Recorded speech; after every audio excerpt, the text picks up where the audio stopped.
irmãos. Evangelho segundo Mateus, no capítulo 1, a partir do versículo 5, diz assim: E Saul gerou de Raabe a Boaz, e Boaz gerou de Ruth a Obed, e Obed gerou a Jessé, e Jessé gerou ao rei Davi, e o rei Davi gerou a Salomão, da que foi mulher de Urias. A igreja pode se assentar? Irmãos, nós bem sabemos que toda a Bíblia, ela é a palavra de Deus, ela é inspirada e ela é útil para a nossa correção, para a nossa repreensão, para que a gente venha ser consolado. E sabemos também que, como doutrina, como prática de vida, o que fica válido para nós hoje é o Novo Testamento, porque louvado seja o nome do Senhor, Jesus veio e Ele cumpriu em si todas as coisas e ainda ampliou a lei. Mas nós sabemos que toda a Bíblia, ela é útil para a nossa vida. E sabemos que o Antigo Testamento, ele reflete aquilo que iria acontecer, aquilo que iria de vir. Então, nós só conseguimos entender o Novo a partir do Antigo, a partir do momento que a gente entende que Jesus foi revelado desde Gênesis. Toda a Bíblia fala sobre Jesus. E é por isso que eu trouxe esse texto de hoje, porque na genealogia de Jesus existe a história dele, dos seus antepassados, daqueles que vieram como humanos, de fato, 100% humanos, completamente humanos antes dele. E só aí a gente já consegue perceber quão misericordioso é o nosso Deus. Ele poderia fazer tantas coisas, como de fato fez, mas ele escolheu descer do céu, abrir mão da sua glória, se tornar semelhante a nós, seres humanos, e ter antepassados. Isso é realmente algo que é quase que incompreensível. A gente só consegue entender um pouco pela graça de Deus, pelo Espírito Santo agindo em nós. Porque qual outro Deus que se diz Deus abre mão da sua glória para se tornar um ser humano frágil, um ser humano semelhante a nós, um ser humano que passou por tentações? Que outro Deus faria isso por você? Nenhum. Nenhuma outra pessoa sequer poderia fazer isso por você. Tem pessoas que se colocam em risco por nós todos os dias. Policiais, às vezes médicos, bombeiros, todos esses. Eles se colocam em risco por nós que poderíamos ser vítimas. O Senhor, o Todo-Poderoso, o Criador dos céus e da terra, Ele abriu mão de tudo isso para se tornar semelhante ao ser humano, para passar pelas mesmas tentações que você, sendo você pecador. E Ele se entregou por você nessa condição. E é por isso que eu queria trazer esse texto de hoje. Porque as genealogias falam sobre a história das pessoas. E Jesus, ele poderia ter escolhido um tipo de pessoas diferentes para estar na sua genealogia, sendo ele Deus, sendo ele o Todo-Poderoso. Mas a gente vê que na genealogia de Jesus há uma marca muito grande da fidelidade de Deus em cumprir as suas promessas. Há também a humildade do próprio Cristo, sendo humano e tendo parentes, por assim dizer, humanos. Mas eu queria focar em uma outra coisa. Queria focar na graça que a gente pode observar pela genealogia de Jesus. Nós vemos aqui que existem pessoas de diversos tipos, homens, mulheres, que são pecadores tanto quanto você e eu. Mas existem algumas pessoas, algumas mulheres em específico, que eu queria ressaltar aqui. Deixa ele passar. Eu queria ressaltar aqui porque quando eu estive lendo os evangelhos no início desse ano, me saltou muito aos olhos. Raabe era uma meretriz, uma prostituta. E quem poderia imaginar, olhando pelo mundo, olhando pelos olhos de fora, que uma prostituta estaria na genealogia de Jesus? É algo que realmente deve impactar o nosso coração. Existem tantos outros na genealogia dele, mas eu gostaria de focar nessa história. Porque a Bíblia diz que Salmão gerou de Raabe a Boaz, e Boaz gerou de Ruth a Obed, e Obed gerou a Jessé. E aí gerou o rei Davi. E só aí também nós podemos ver que a origem real na terra, no caso de Jesus, ela vem de Davi no início. E isso está diretamente relacionado, novamente, a uma prostituta, a uma mulher que cometia imoralidade sexual, a uma mulher que estava com a vida completamente jogada nas trevas, a uma mulher que, mesmo hoje em dia, já seria muito rechaçada. Imagina naquela época. E com razão, vamos lá. Que terrível pecado ela cometia. Tantos outros cometiam pecados tão ruins ou piores até aos nossos olhos na genealogia de Jesus. Mas essa história me salta muito aos olhos, porque Salmão gerou de Raabe a Boaz, E Boaz é aquele que foi o remidor de Ruth. Ruth, outra mulher estrangeira, na época em que aconteceu a história dela com Noemi, viúva, junto com a sua sogra. A história delas se trata muito sobre fidelidade. Mas eu gostaria de ressaltar um outro ponto dentro da história delas. Ruth estava numa situação de vulnerabilidade, seja social, seja econômica, seja física, tremenda. Ela tinha perdido o seu marido, a sua sogra já tinha perdido o seu marido também, então eram duas mulheres sozinhas numa situação de fome, miséria, precariedade terrível, tremenda. E aí, nesse contexto, Ruth encontra os campos de Boaz. E no final das contas, Boaz, ele nem precisaria, em tese, remir a ela, ele nem precisaria resgatar a ela, porque existia outro homem mais próximo do parentesco entre Noemi e o seu falecido marido, mas ele, de bom grado, escolheu resgatar aquela mulher. Ele escolheu, por livre e espontânea vontade, chegar e falar: não, se você não vai resgatá-la, eu vou resgatá-la. Ele proveu para ela não só o bem material, a comida, mas ele proveu segurança. Ele proveu daquilo que outros homens não iriam prover para ela, que é estar de fato resgatada. E dessa forma nós conseguimos ver no Antigo Testamento uma história que reflete um pouco daquilo que Jesus iria fazer. Porque da mesma forma, Jesus nos resgatou.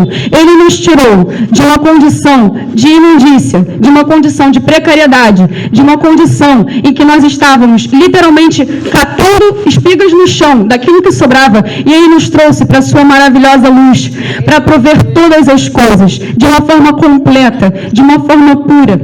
Então a gente consegue ver que tudo que estava na Bíblia desde o início reflete aquilo que Jesus faria pela sua igreja. E dessa mesma forma, com Ruth e Boaz, nós conseguimos ver conosco. Antes de conhecer a Cristo, nós não éramos nada. Ainda que você tenha crescido dentro da igreja, antes de você se converter, de você reconhecer aquilo que Jesus é na sua vida, você era nada. E dessa mesma forma, sedenta, faminta, que Ruth estava, nós também ficamos sem o nosso resgatador, que é Cristo. E que tremenda coisa é pensar que de uma prostituta nasceu esse homem, que veio para refletir aquilo que Jesus iria fazer por nós. De uma prostituta nasceu Boaz, um homem com um coração que, pelo menos de acordo com aquilo que a gente consegue ver, é íntegro, cumpriu o seu dever, aquilo que era o seu dever ali naquele momento, já que o outro parente mais próximo não cumpriu. E o que nós conseguimos ver com isso? Dessa mesma forma, Jesus faz por nós aquilo que nenhum outro poderia fazer. Somente Ele poderia nos salvar, somente Ele poderia nos tirar dessa situação de lama, de tragédia. Pense você, hoje, se você perdesse o seu marido, a sua esposa, e se aqueles que estão ao seu redor também perdessem o seu marido ou a sua esposa, que situação caótica ficaria a sua vida? E ficou para a vida de Ruth. Mas ele veio, Boaz, refletindo um pouco daquilo que Jesus iria fazer, e tirou ela daquela situação. E dessa mesma forma, Ele pode te tirar das situações que estão acontecendo na sua vida. Sejam elas de ordem mental, sejam elas de ordem emocional, seja na área sexual, seja em relação ao que quer que seja. Jesus trouxe para a sua genealogia, de forma clara e explícita, uma prostituta e uma outra mulher que era moabita. Ruth não era nem da parentela ali, não era nem da casa ali, do povo de Deus, de fato. Ela era uma mulher estrangeira. Raabe também, uma mulher estrangeira e prostituta. Mas, pela fé, elas foram curadas, elas foram saradas, e elas foram colocadas aqui nesse texto, e não foi à toa. Foi para que eu e você pudéssemos ver que, independente da situação que a gente esteja passando, independente das tentações que o inimigo possa colocar na nossa vida, independente das tribulações que possam vir a acontecer, eu e você, em Cristo Jesus, nós temos esperança, porque a esperança não está em nós, mas está nele. Está no fato de que, com arrependimento, todo e qualquer pecado, ele pode ser apagado, lavado, pode ser remido. O pecado não opera mais sobre a nossa vida.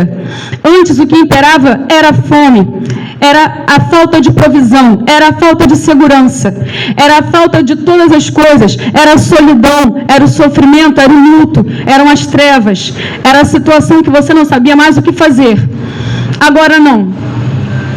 Louvado seja o nome do Senhor, porque agora você pode estar até mesmo numa situação difícil, parecida com a de Ruth, mas o Remedor virá, o Salvador virá, ele se apresentará a você, porque pela graça nós somos salvos mediante a fé, conforme a gente viu na contrição, e não é dom nosso, não foi dom de Ruth, não foi dom de Raabe, não foi dom de nenhum desses que estão na genealogia de Jesus, porque por eles mesmos em si, por esses homens ou mulheres, eles continuariam decaídos, eles continuariam numa situação insalubre, numa fé morta, eles continuariam em trevas, mas pela fé eles foram resgatados, e nós também fomos. E se nós ainda precisamos ser, seremos conforme a vontade do Senhor, conforme o dom da fé que Ele dá no nosso coração, conforme a vontade que Ele coloca no nosso coração, porque nós, pela nossa própria vontade, nós somos nada. A nossa vontade seria ficar hoje deitados na cama, com ar-condicionado, já que o tempo mudou de novo, né? Vendo Netflix, vendo Disney, vendo YouTube, ou seja lá o que seja. Mas por que nós estamos aqui? Porque o Senhor coloca o prazer no nosso coração de servir a Ele. O Senhor coloca no nosso coração a fome e a sede da sua justiça, assim como colocou no coração dessas pessoas que, embora sejam pecadoras, embora tivessem sido prostituta, estrangeira, assassino, estão aqui na genealogia dele para mostrar que não há pecado mais que possa imperar na sua vida. Não há situação nenhuma que possa ser maior do que o Espírito Santo dentro de você. Mesmo que você ache que você não pode, que você não consegue, que você não vai chegar lá, e de fato sozinho você não vai, você não consegue nada, eu não consigo nada, nós não conseguimos nada. Mas se estamos de fato diante da presença do Senhor, se nós entendemos que Ele é o nosso resgatador, Ele é que vai remir a nossa vida, se nós entendemos isso e andamos num caminho de santidade, buscando a cada dia a palavra, a oração, o jejum, buscando a cada dia abrir mão das nossas vontades humanas para focar no reino, nós vamos estar de fato nos aproximando desse Remedor, nos aproximando desse Salvador que se apresenta a nós com o coração aberto para nos salvar, para nos resgatar a cada dia, mais uma vez e mais uma vez. Não importa se você cometeu X ou Y pecado todos os dias da sua vida até aqui. Não importa. Se você entende que o Senhor pode e vai te resgatar, Ele vai de fato te livrar disso. Ele vai te livrar, seja da tentação, seja do desejo, seja do fato de que você vai cair, mas vai vir uma culpa. Ele vai te livrar disso e vai te dar plena capacidade para estar seguindo no caminho dele. Porque de fato a obra é dele. Ele que prepara a obra, como nós também vimos na contrição. Ele preparou o caminho para que a gente andasse. Ele segura na nossa mão e vai. Ele não simplesmente é como outros deuses em outras religiões que você tem que ir e fazer e acontecer. Não. Ele mesmo fez por você. Ele se entregou por você. O que mais nós queremos? Focar na nossa incapacidade? Focar no fato de que nós somos humanos? Não. Justamente porque somos humanos, nós temos esperança. Porque Ele também foi humano aqui na Terra.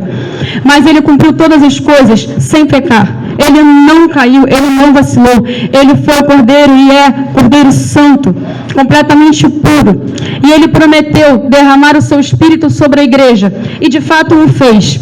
E também há de fazer em nós, a cada dia. Para que a gente venha a reconhecer que, independente das nossas situações, independente daquilo que aflige o seu coração, Jesus, Ele é maior do que todas essas coisas. Ele é o próprio Deus. O próprio Deus se fez carne. Isso é realmente surreal. Como diz a nossa querida irmã, é glorioso. É uma coisa realmente muito gloriosa. E é algo que tem que impactar o nosso coração a cada dia. Porque se não for isso que impacta o nosso coração, será a ansiedade, será a depressão, será o fato de que você tem alguma doença, alguma enfermidade. Se não for isso que impacta o seu coração a cada dia, vai ser a situação de insegurança da nossa cidade, vai ser a situação política do país, serão as outras circunstâncias. Mas, de fato, nós temos que reconhecer que o Senhor Jesus, Ele é e sempre será maior do que qualquer circunstância, maior do que qualquer pecado. Ele foi ao inferno para salvar você, para resgatar a tua alma, a tua vida. Isso é poderoso e é muito mais poderoso do que o teu problema familiar. É muito mais poderoso da situação difícil que você está passando no trabalho, ou numa faculdade, num curso, numa escola que seja. É muito mais poderoso do que a situação de violência e insegurança da nossa nação. É muito mais poderoso do que a fome que a Ruth passava com o Noemi. É muito mais poderoso do que toda a corja e a insalubridade da vida que tinha Raabe. E por voltar a falar nela, em Hebreus, no capítulo 11, a partir do primeiro versículo, diz assim: ora, a fé é o firme fundamento das coisas que se esperam e a prova das coisas que não se veem, porque por ela os antigos alcançaram testemunho. Pela fé entendemos que os mundos pela palavra de Deus foram criados, de maneira que aquilo que se vê não foi feito do que é aparente. E ele vai começar a falar de várias pessoas na Bíblia que tiveram fé. Ele vai começar a dissertar sobre várias pessoas. E ele chega no momento e que diz assim: ora, sem fé é impossível agradar a Deus. Porque é necessário que aquele que se aproxima de Deus creia que Ele existe e que é galardoador dos que o buscam. E ele vai começar a falar de uma série de pessoas que tiveram fé. E uma dessas pessoas é Raabe. No versículo 31 ele diz: pela fé, Raabe, a meretriz, não pereceu com os incrédulos, acolhendo em paz os espias. Irmãos, que coragem essa mulher teve que ter para pegar 2 espias de Israel na sua terra, sendo ela estrangeira, ouvindo tudo aquilo que Deus já havia feito antes, e ela mesma assim preservou a vida deles, colocando a sua própria vida em risco. Mas ela creu naquele momento que aqueles homens eram representantes de Deus ali naquele lugar. Ela entendeu que tudo aquilo que ela tinha ouvido falar valia a pena correr a sua vida em risco por causa daquilo, por causa daquele Deus que abriu o mar vermelho, por causa daquele Deus que é poderoso e fez grandes obras, destituiu reinos, por causa daquele Deus que fez com que todo o exército de Faraó ficasse assolado debaixo da terra, afogado, para salvar o seu povo, para libertar o seu povo. Ela já tinha ouvido falar de tudo isso. E ela reconheceu ali: não, eu tenho que ignorar o meu pecado, deixar o meu pecado para Deus resolver. Eu tenho que largar essa vida, eu tenho que reconhecer que Ele existe. Eu tenho que depositar a minha fé nisso, no fato de que Ele existe. E Ele faz, Ele opera milagres, Ele faz maravilhas, Ele age em nosso meio. Ele veio para libertar aquele povo, então Ele pode me libertar também. E o texto diz, no Antigo Testamento, que até aquele momento em Josué, ela viveu no povo de Deus. Então aquela mulher, de fato, ela não parou naquele momento ali, que ela simplesmente salvou a vida daqueles homens, ajudou-os a sobreviver. Não, ela quis ir além. Já que esse Deus existe, eu vou servi-lo, eu vou honrá-lo, eu vou glorificá-lo, eu vou ficar no meio do povo dele, eu vou estar onde ele está. E dessa mesma forma nós temos que pensar na nossa vida. Nós estamos onde Deus está? Nós estamos onde Deus está nos direcionando? Nós queremos permanecer no meio dele, junto do povo dele? Muitas pessoas deixam de congregar por N problemas que a igreja tem, e eu entendo. Mas nós temos que pensar que maior do que esses problemas, maior do que o sistema, é o Deus que derramou a sua vida por nós. A igreja permanece existindo, independente do sistema corrupto que esteja acontecendo. E nós temos que reconhecer, sim, que existem igrejas que se corromperam.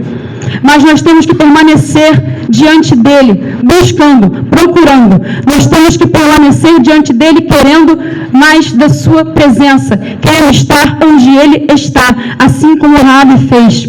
Ela permaneceu no meio de Israel, mesmo Israel tendo N problemas, N defeitos, N falhas. Mesmo que aquele povo tenha ficado rodando no deserto antes, tenha chegado depois na terra prometida e Moisés nem pôde entrar de fato, aquele mesmo povo que cometeu pecados, cometeu injustiças, foi dentro daquele povo que Raabe decidiu ficar, porque ela reconheceu que o passado dela era podre, ela reconheceu que antes ela não servia a Deus, ela servia a ela mesma. E nesse processo, ela decidiu: não vou mais servir a mim, vou servir ao Senhor, vou ficar com Ele. E nisso ela conseguiu salvar não só ela mesma, mas toda a sua casa. Porque todos aqueles que estivessem dentro da casa com a fita vermelha, a corda vermelha marcada, não viriam a perecer. Então, dessa mesma forma, você está aqui hoje com um propósito. Não é com um propósito de estar aqui simplesmente me ouvindo os louvores, orando com seus irmãos, só isso. Não. Viemos aqui pela presença do nosso Deus. Viemos aqui sim para aprender mais sobre Ele. Mas não é para ficar nessas quatro paredes. É para que você chegue na sua casa e fala, vem aqui, fica comigo, fica dentro dessa casa. Porque quando vier a guerra, você não vai morrer. Quando vier a destruição, você não vai perecer. É para que você vá ao mundo e fale, esse é o evangelho que cura, que salva e que liberta. E eu o sirvo, não porque eu sou bom, muito pelo contrário, mas é porque eu não sou bom. E eu reconheci que eu não sou bom. Eu reconheci que Ele é bom, que Jesus é bom. Eu reconheci que eu preciso estar com Ele. Eu reconheci que é melhor andar no caminho do Senhor e ficar protegido da destruição. O texto fala que toda a casa dela que estava ali não pereceu. Pela fé, Raabe, a meretriz, não pereceu com os incrédulos, acolhendo em paz os espias. Ela acolheu a palavra que ela recebeu em paz, porque a palavra do Senhor traz a verdadeira paz.